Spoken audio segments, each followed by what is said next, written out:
Hey guys, it's Aleksandar from AC Clarinet Tutoring and welcome to another of my videos. I hope you guys are keeping well and have had a lovely summer. Today's video is a little bit different to my other videos, so it will not be a tutorial video or a video of myself playing a certain piece, but instead I'll be providing you with my top 3 tips on how to become a successful clarinettist. So if you're an aspiring clarinettist, I would highly encourage you to watch on with this video, and at the end hopefully you'll have gained some valuable information on how to progress to the next level. My first tip is to engage in different musical opportunities. Right, so I think that this is really important because if you're a clarinettist who only concentrates on, for instance, your grades, you want to get yourself to the next ABRSM grades, the next Trinity grades, you want to get a diploma, you just keep on working, towards these grades, and then you want to do musical theory. That's not necessarily bad. It's good to get to the next level. But what I'm saying is that if you only do this kind of thing, then you'll be missing out on so many musical opportunities that give you a professional insight on how to actually perform. So, for instance, there are so many opportunities to get involved in an orchestra, youth orchestras, for instance, concert bands. Maybe set up your own band. Set up your own brand as well, such as I have on YouTube. Maybe you could join a musical society. There are so many different opportunities to get involved. What does an orchestra give you, for instance? An orchestra gives you an insight into how to play professionally and conduct yourself musically on a stage in front of a large audience of people. An example of how I did it, for instance, was when I played in Ely Cathedral at my 6th form and West Road Concert Hall at my 6th form. These were both professional experiences that really allowed myself to, connect with others in the orchestra, to play with other people, learn and develop as a clarinettist, read different passages of music and examine different pieces of repertoire. And that experience has stayed with me for life, and this is something I'll always remember, and it's a fantastic, phenomenal experience. What does a musical society give you? I'm part of LSU Classical at my university, and that opportunity has been fantastic for me. It's given me, a base to connect with other like-minded students who play instruments, and the people are fantastic. They're really kind, they're very friendly, and it allows you to, share your musical experiences with them. It allows you to play with them. You form your, a nice musical community, which you have for life, and which you certainly have for the 3 or 4 years that you're at university. So if you're an aspiring clarinettist, then please, seek to involve yourself in different opportunities, because I promise you that it will definitely 100% pay off. You'll have a memory for life. Whereas if you just focus on your grades, if you put all that pressure on yourself and that's the only thing you do in music, then you won't be, that happy as you would be if you involved yourself in as many experiences as possible. So that is definitely my first tip, which I want to emphasize to you guys, and I hope you guys will take on board.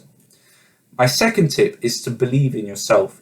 So, when you're in an orchestra or a concert band, again, like what I was saying before, it's really important to just back yourself and to know that you can play a piece of music.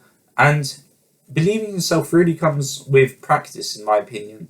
If you practice thoroughly and you throw yourself at different opportunities, then there's no reason why you shouldn't believe in yourself. And even if you're very nervous when you go on stage, so for instance, if you've got a solo passage in a piece of music and you have to play that by yourself all of a sudden, and then everyone else around you playing in the orchestra just stops, obviously because it's your solo, then I can understand that that's very nerve-wracking. But just bear in mind that you can tell yourself, I've practiced, thoroughly at home or in the music room on campus or wherever you practice normally, and I have no reason to fail. I can do this. So that's just what you've got to keep telling yourself.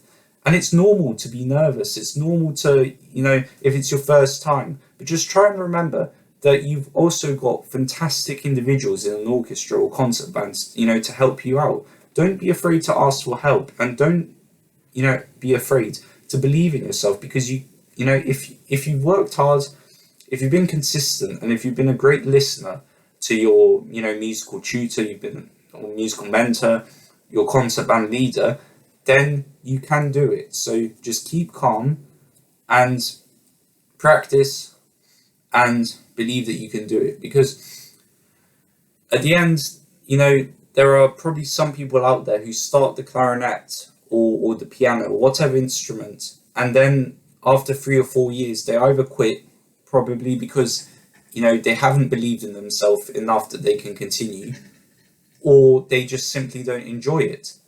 So that's why from an early stage at your clarinet playing, if you really enjoy playing the clarinet, and if you see yourself have a future with it, then just tell yourself that you can do it, and I will persevere, and I will get myself into these opportunities. So that definitely is a worthwhile tip to take note of. My third and final tip is to be really technically orientated with the clarinet.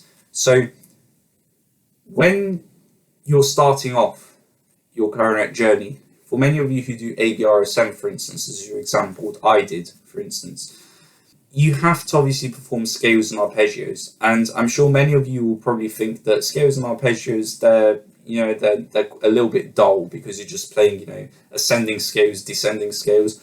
And I can understand that it might be a bit dull and it's not interesting.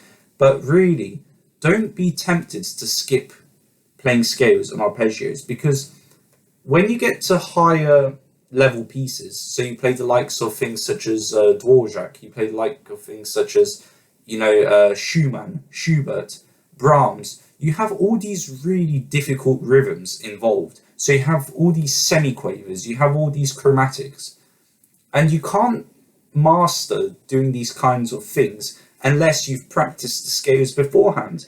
So for instance, if you have a C chromatic scale and your tutor tells you to play the C chromatic scale or an E chromatic scale, then play your C and E chromatic scales. Practice it, even get a metronome if you're a bit stuck. And metronomes really do help, because they help you get inside the rhythm and they help you stay in time. Just practice, honestly. It's not hard, it's not that tiring either.